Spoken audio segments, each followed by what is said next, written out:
You want to hear the dirt on your dad? Oh boy. Thanks again, everybody. Jake, alcoholic. Hey, Jake. Thanks, John. That was awesome. And I just wanted to say, uh, John and I both go to another meeting in Water's Edge West a lot, and it's great to have him there. And I think also I've noticed a lot that people that go to the morning meetings at 7 a.m.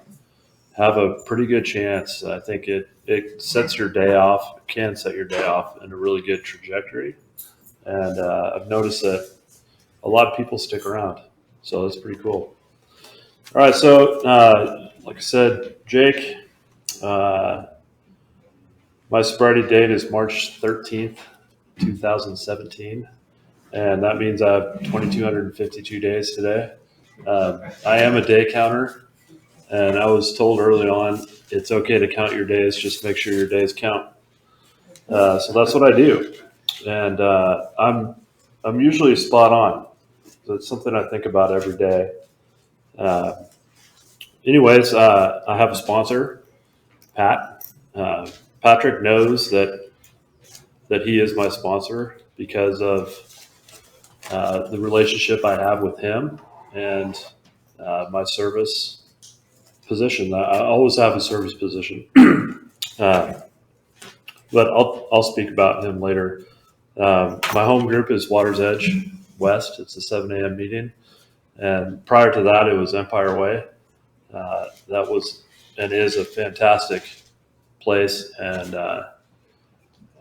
it's just a phenomenal meeting, and it's been instrumental in my recovery. And then I also visit Langley. I try and get there once a week, but sometimes it's once a month. And also, I like LAS, Living in Sobriety. It's a 4:00 meeting at St. Paul's in Ballard. That was also really a critical time for me to go to a meeting, was at 4:00 because my drinking day started at 3 p.m. So if I could make it till 4 p.m. and then go to a meeting, it kind of reset my clock, and it was really pretty important for me. So I think the natural state of Jake is pretty happy. I'm a happy guy, and I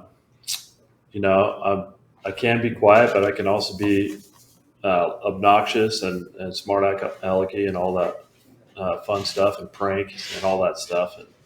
And in fact, I prank Pops all the time. He answers phones down here on Wednesdays, and I'll call, and if he answers, the great thing about this place is they don't have caller ID, so he doesn't know it's me, and I'll disguise my voice and say, Seattle Intergroup, or however he answers the phone. I'll say, "You guys got any beer down there today?"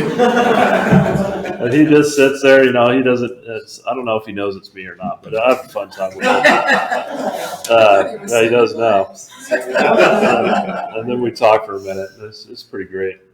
So I do have a family history of alcoholism, and it runs in my family. My dad and probably my grandparents too, on both sides, probably. And many others. I have an extremely large family, I think. Got lots of cousins, 3 sisters, and I love them all, and they've put up with a lot of nonsense from me. We grew up on Mercer Island and had a lot of fun times. I think when I look back, I think everything was okay for the most part. My parents got divorced and things weren't okay, but that's how life goes. So I don't have any ill will towards my family for how I ingested substances. I don't think it really had much to do with them. That's just my take on it. I did, I got introduced to alcohol. I think I was about 15 or so, and it was all good, just normal experiences, normal stuff. But that led to drugs and some pretty hard stuff pretty quickly. And drugs were my drug of choice, all of them. And alcohol kind of took a back seat to that for the rest of high school. And I tried a little tiny bit of college, but not much. And then I just decided one day that I was done with drugs. So I stopped and immediately went to alcohol. And I liked it. I had a new experience with it, and I could get it, and it wasn't looked down upon, and so that's what I did. Um, and I usually, even through high school and all the other stuff, normally I didn't get caught, uh, and sometimes I wish I would, but I just didn't. So that allowed me to carry on with this kind of behavior and the drug use and alcohol use. Normally, there were people in my circle or group that did things that was way worse than I did. So they would be the fall guy, and or I would just get out at the right time, or I just had good luck with not getting caught with that stuff. And then through my 20s, I had just great times. I noticed I was a little different though, in that my friends mostly were Friday, Saturday night type people, and I was kind of like more like every night. And but it wasn't really socially frowned upon. I would say in my circle, it was just as long as you weren't out of control too much, everything was okay, and it was just kind of fun. And when I just had a routine, it was like Thursday night we'd go to this bar, and Friday night was out to dinner, and Saturday night was Saturday night, and Sunday was industry night at the restaurants, and Monday was Monday night football, and there was always something to rally towards, um, and everything was kind of okay, but uh, I always had that thing in the back of my head saying, if you don't watch it, something really bad's going to happen, and I kept going. Uh, in 30s, we're a little bit tougher. Split up with my wife. I got married at 26. We split up for 6 or 9 months or so, and really leaned on alcohol a little harder to get through that stuff. And uh, then I had another friend introduce me to Xanax, and I got hooked on that probably the first time. And the problem with that stuff is it was really super highly addictive, and the guy that I bought it from would only sell 1,000 pills at a time. So I'd buy it and I'd have a 3-year supply, and I didn't see a problem with that. But when you mix that drug with alcohol on a daily basis, it can really set your next day up at a handicap, and that's what I did for years. Um, and that's how things went. Um, it was my routine. I frequented hospitals sometimes. I think that I had, uh, you know, some pretty serious alcohol poisoning or drug poisoning at various points of my life, and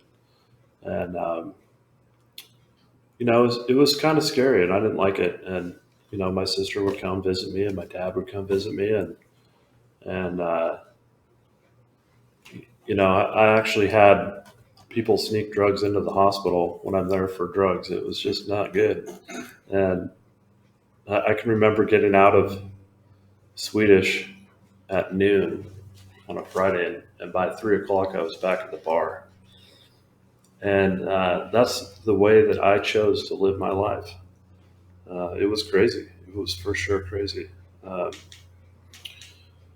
so, mid 30s, I was getting some really big jobs, taking on debt, which is not cool. But I had some cocky confidence that things would work out, And so I just kept on acquiring debt. And uh, I'd get this confidence back when I drank that I was going to figure it out and work it out and work through it. And then I'd wake up the next morning terrified, bewildered, frustrated, in despair. And around lunch, I'd feel better and then start all over again. Um, so that's what I did. I can remember the days that I didn't drink quite a bit better than my big drunk days because there were few of them. There were very few. I protected my drinking. I think a lot of us did, and I didn't allow myself to get in situations that I couldn't either, have some drinks on the way there or have drinks waiting for me, or be around alcohol and have it near. I just didn't allow myself to get in those situations. I can remember I had to go pick up a truck one time, and it was way down in Tacoma in Gig Harbor, I think. And I didn't want to do it. I'd been putting it off, and I finally went down there and did it after work. And we get down there, and the truck wasn't ready. And, I just wanted to get home so I could get my medicine. And, it took a couple hours to get it going. And, the thing clunked out on the Narrows Bridge, and I had to get a ride back from Tacoma. And when I got home, there was only 2 beers there. And I remember drinking those beers, and I was just like, man, this is so awful. Like, I am really low here. There's only 2 beers, and I'm not going to get drunk tonight. I'm not going to go out to the store because it's too late. And I can just remember feeling so lonely and so like yucky. And, and also thinking like, I can never let this happen again. I have to get more so this doesn't happen. And what I'd do is I'd go down to the Bevmo. It's a kind of like a huge liquor store, almost like a Costco for alcohol. And I'd go and I'd load up my cart and go through the teller line. And some of the things I heard were, excuse me, my manager said with a purchase that large, you can have as much free ice as you want. Or common was, what's the party I want to be, going to your house. And I'm thinking, I'd laugh along and say, this is really just an ordinary Tuesday. There's nothing special. And then, the most common one was, what restaurant or bar are you picking up for? And, then in a week, it'd be gone. It would never, I always dreamt of this liquor cabinet that was just full. And it never happened. It just was always gone. It's hilarious. So here I go, not liking how things are going too much, and waking up every morning with this terrible problem. I wasn't the type of person that said, I'm not going to drink today, or this is the last time. That never was part of my story. I knew that I was going to drink, so I didn't play that game. And I don't hear that very often.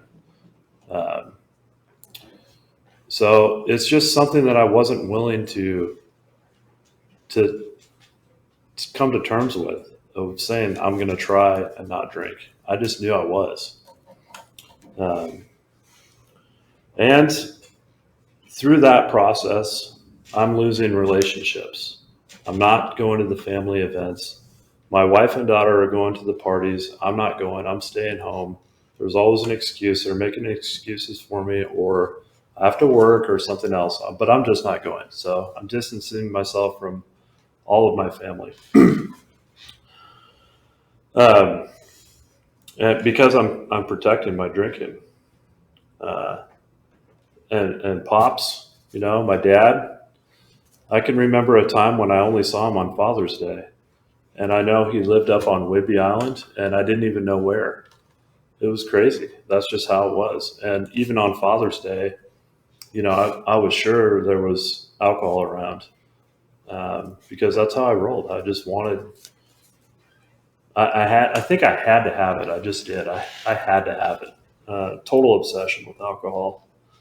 I couldn't wait to get home to sit in my basement alone and drink, which is just insane. And I had, I still do. I've got the best family and life and all that stuff that I just shut out to sit in the basement. Sometimes I'd watch the same movie for like all week. Couldn't ever get to the end. I couldn't remember. It's pretty funny. So, you know, there were a lot of trips.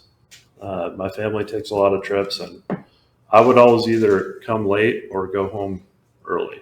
I would never go for the whole trip, and I always say it was work or whatever. But the truth is, I wanted to be by myself at home so I could drink in peace without any judgment. And that wasn't a good way to live, I think. Um, the My hobbies gone. I didn't even know I lost my hobbies, but looking back, I didn't have any. The only thing that maybe I could think of that was a hobby was going boating, drinking.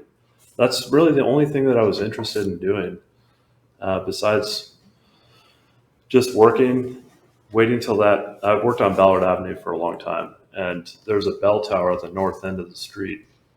Um, and when it rang 3 times, I'm going to the bar every day. Uh, and I couldn't wait. I thought it was just great.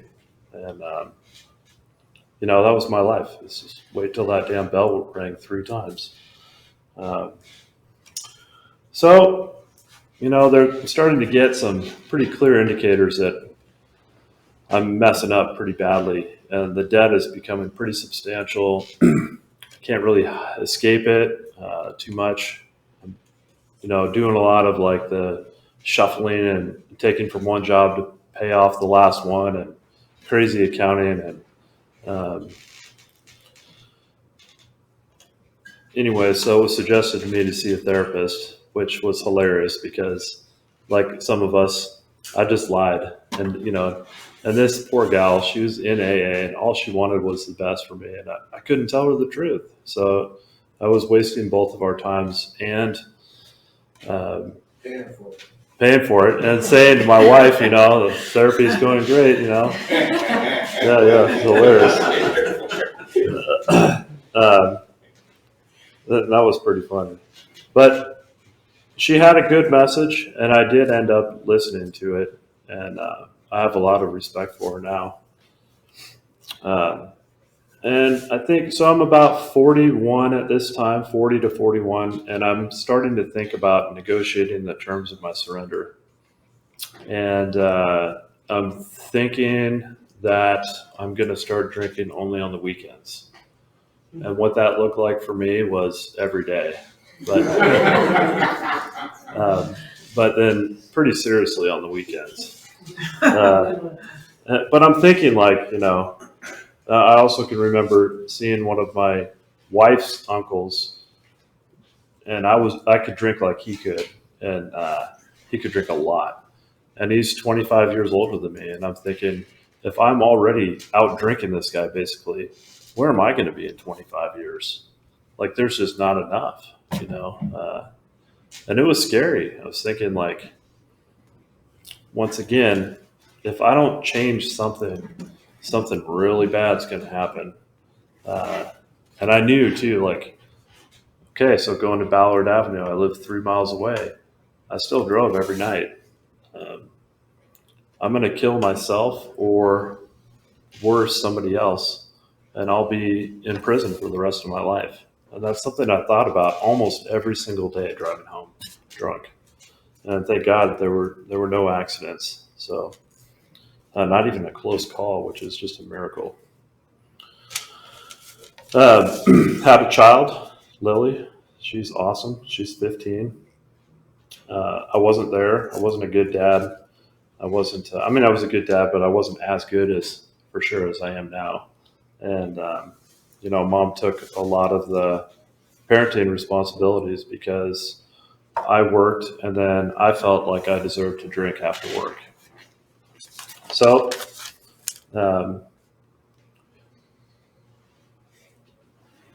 I think that's about it for how it was. This is what happened. I went to a volleyball practice of my daughter's, and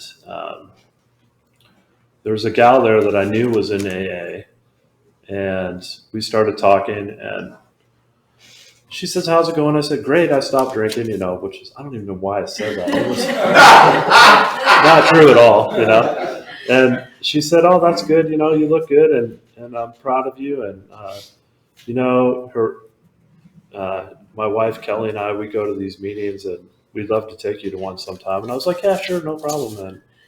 And then, the next thing I know, it's Wednesday, and they're calling me, and I'd forgotten about it. And she said, "I can't go tonight, but my wife Kelly's going, and she'll pick you up at 7 or something like that." And I'm thinking, like, I've never made it to 7 without drinking, but I'll try. So I did, and Kelly, I think, was a speaker here last weekend. So she picked me up, and we went to Empire Way, and I had a fantastic time. People stuck their hand out, and there was a lot of, people just like me, I thought. And I was kind of looking around and thinking about everything, and I decided that these people either were lying like I was or didn't have what I have, because I can't stop. So I did, but I did go to the meeting, and I had a good attitude. And then I went out and drank more. And Kelly and I stayed in touch, and I think, and then I called my dad and I said, "Hey, Pops," I hadn't talked to him for a long time, but I still knew his number. I said, "I went to a meeting." And he said, "Oh, yeah, which one?" And I said, "Oh, I think it was called Empire Way or something." And he's like, "Oh, that was my home group." And I'm thinking, what the hell is that? Like, I don't give a shit. Who cares what a home group is? I don't know what a home group was, but I don't want it. And but anyways, it was cool to connect with him, and I could tell he was really excited, and maybe he knew that I had an issue with alcohol. So that was good. And we opened the dialogue to talk to him and go to meetings with him in the future. Wasn't quite ready yet. And then we had my wife, like I mentioned, she travels a lot. She had a function down in Arizona or California. And I had to go to a school auction and represent my wife, because she was helping with this auction. And it was a Saturday, and I get drunk twice on Saturday. So, yeah, it was a tough one. And I decided that I'm not going to drink. I'm going to go to this auction. I'm going to be sober. And I'm not only not going to drink, I'm not going to drink at the auction. And I didn't, and I made it. Kelly was there, and everybody was happy. And then I got home, and I started drinking. And woke up the next morning, and I had to go get on the plane to California. And I decided before I go, I'll go get some vodka, and I drank that bottle. And then got on the plane, and I had a nice seat on the plane, so I drank the whole way there. And it's only like 10:30 by the time I get there. And I decided that since I had a nice seat on the plane, it gave me time to go to the bar, because it takes a half hour to unload the rest of the schmucks off the plane. So no problem. I could go get another drink.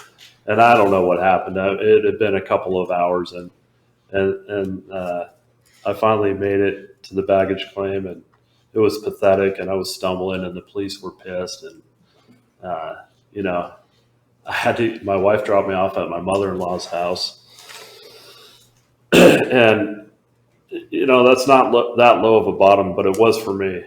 It was embarrassing as hell. And the night before, I left my car unlocked, so all of my drugs were stolen. So I was down in California. I had no drugs, no alcohol, and I was a total mess. And called Kelly. She kind of worked me through some stuff. Gutted it out for a few days. Came back to Seattle. Hooked up. Went with her to Empire Way. By that time, I had met Ralph, and I had met my sponsor Patrick, and Ralph gave me a big hug, and I told Patrick what happened, and he looked at me. He's like, "The good news is, Jake, you never have to feel that way again." And boom, he peaced out. He was like, I'm going to go sit down and enjoy the meeting. And I was like, what if that was true? Like, is it possible for me to not drink? And talked to him after the meeting. He said, just go to a meeting tomorrow and call me and don't drink before you go to the meeting. So I did that. And, the next day the advice was the same thing. Go to a meeting and don't drink in between. And I'm thinking, like, I can definitely go to a meeting every day, but I can't not drink in between. I just can't do it. And that's where, sometimes I have an internal dialogue struggle of the third tradition, because, the only requirement for AA is a desire to stop drinking. I didn't have that. I didn't want to. I came to Alcoholics Anonymous to get my wife and my life off my back. I did not want to stop drinking. And for some reason, I did. And I think once I had a couple of days, and going to the meetings was terrific. I got hope. And I really started listening to people. And people would tell me, you can do anything for one day. And, I'm thinking, well, I didn't drink yesterday. It's possible that I don't drink today. And I really think that I was definitely in a fog, right? Drug and alcohol free, just with no proper detox or anything. So I was definitely in a fog. And the term white knuckling was relevant to my situation. But I heard something else, and that was fake it till you make it. Now I don't really like that, but at the time, it was like, I'm really good at faking things. I can try this. And more time went by, and I'd gathered some more hope and more confidence. And then I think, maybe 10 days or so, the stuff was out of me, and I started returning to my natural state, which is generally happy, kind of a smart aleck, but generally happy. And that had been gone for so long, and slowly, I just didn't recognize what that was like. And it was so cool to wake up with, and like John mentioned, see the rabbits or the birds, or recognize that it's morning and you do morning things in the morning. And it was just really cool. And so then I'm coming up on 30 days, and go to the Magnolia speaker meeting because I really wanted a coin. And I got a coin, and by the time I got home, I had lost it. And I'm just like, I was a mess. I went inside, and I'm just on the verge of tears. And, my wife's like, what is wrong now? And I can't find this stupid coin, and I'm looking to tore my truck apart. I can't find it. And I'm like, I think I could actually stay sober possibly. So I'm going to start taking this seriously, and I'm going to rehab. So the next morning I found a rehab that would take me, and I'm really grateful to that. And it was definitely AA based. It was great. There were challenges on the board, like with your name on it, who your sponsor is, how many meetings you went to in the last week. It was really cool. It was a good experience for me. And I got to learn a lot about kids that were 20 or 25 years younger than me and what they're struggling with and how powerful the drugs that they were taking are, and really get to know them. And a lot of those kids are still sober, and I still know them today. It was really cool to be, I didn't like it at first. They had those things in Seattle called car-to-goes. And these kids, that's all they talked about, these freaking car-to-go problems. And I thought, if I have to hear one more car-to-go story, I'm going to jump out this freaking window. I'm here for alcohol or drugs, and I just didn't want to hear about it. And one of the gals said, Jake, you never talk, but when you do, these kids are listening to you with everything they have. You could be helpful to them instead of just thinking about yourself. And I definitely didn't want to hear that, but I did. I tried it, and everybody knows, the next thing you know, I'm buddies with these guys. We're doing barbecues and meetings in West Seattle, and I'm driving them to their halfway houses and picking them up to meetings. And having a great time, and we're going to restaurants, and it was terrific. So I definitely got a lot out of the outpatient treatment that I participated in for about 6 months. It was pretty cool. Uh, and, I had a fair amount of work to do. I'd accumulated an enormous, almost unthinkable amount of debt. For a guy that didn't go to college, you wouldn't believe me if I told you how much debt I had. It was absolutely remarkable. So I wanted to do the steps. I really think that I could recognize people in the meetings that had done the steps, and I knew that I wanted what they had. So I got to work. My sponsor said, I got through the steps quickly, and you can go at your own pace, but I suggest you go quick. And I'd like you to meet me once a week on each step. And when you get to 4 or 5, maybe take 2 weeks. And that's what I did. It was terrific. It was a lot of work. And it also felt good because there was a lot of writing the way that I did the steps. And I could see a tangible, like an actual difference in my handwriting from page to page. It was improving. And, I needed something, I needed an improvement of any kind to look forward to. And for me, it was handwriting. It's not that great anymore. It's back. But it was cool. And, I think one last thing I wanted to go back to that I didn't mention was in how it was. There was a time that I wasn't suicidal, but I didn't care necessarily if I woke up the next morning. I just didn't care. And that changed in the first 30 days of sobriety. It just did. And it was almost like a light switch. Like, okay, once this stuff cleared out of me, I could really see like a game plan. And I was really excited that Alcoholics Anonymous, that people called it an action program, because I wanted something to do. And I cared about myself at that point to where I did care if I woke up in the morning. So, like I said, I got to work.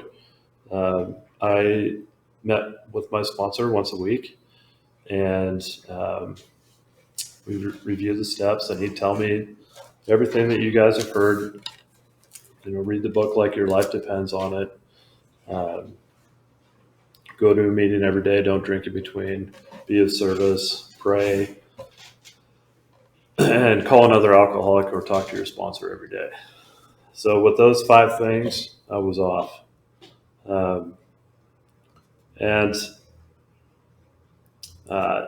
So step 1 through 3, I think were pretty normal. Step 4 and 5. For me, I did go to my sponsor and say, hey, I've heard a lot of the meetings, like these guys do 4 and 5 and it maybe takes 6 months or a year, or they don't do it at all. And I'm kind of getting nervous and weird. And he said, well, here's the deal. You're going to write the stuff down and move on. You have work to do. And so if you need an extra week on 4 or 5, you can have it, but in 2 weeks it's due. So write the stuff down and move on. And that's what I did. And for me, it wasn't a big deal, step 4 and 5. Mostly, I think, because I don't know if this is true. This is just what I think. I kind of have a buddy that I grew up with that I told all my stuff to already, and he was always worse than me anyways. So it wasn't that big of a deal. I wasn't really getting anything off my chest that I hadn't told anyone before.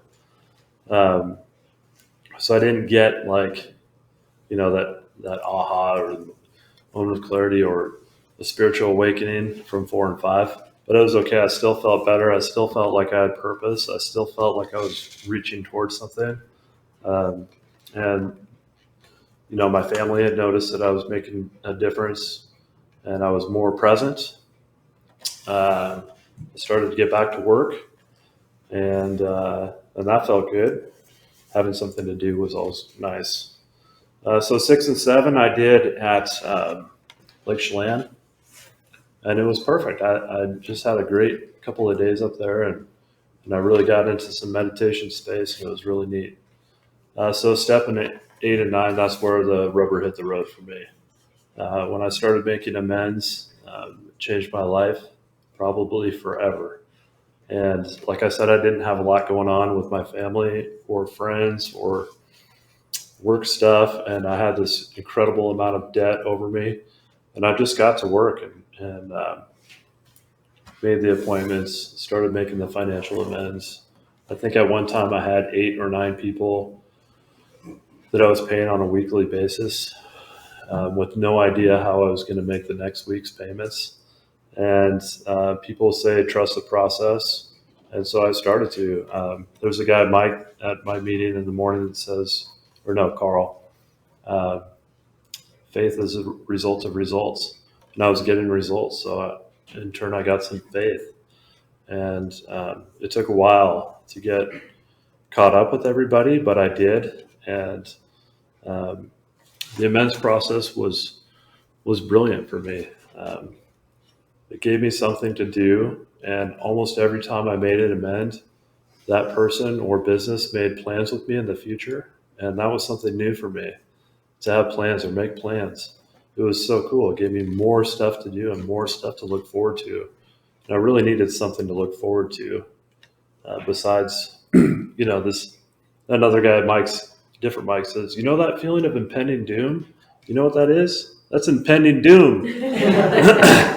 So there's some relief from that, and you know, let's see here. Where am I? That really started to outline the promises coming true for me, uh, in that 9th step, and I'm a true believer for sure. For me, I was and am on the quickly end of it. Um, I don't know why that is. It could be because of the kind of lack of experience I had on 4th and 5th, or it could be just because I had nothing else going on. So this is all I was concentrating on was the steps. But it was definitely quickly for me, um, and I'm super grateful for that. Uh, so then, 10, 11, and 12, it was kind of cool. I think, I've never been the type of person to sit anywhere for an hour. I always hated church, and going to a meeting was totally different. It was completely different than anything I've ever done, to just sit in a chair and listen for an hour. And to me, that really kind of got me on step 10 and 11.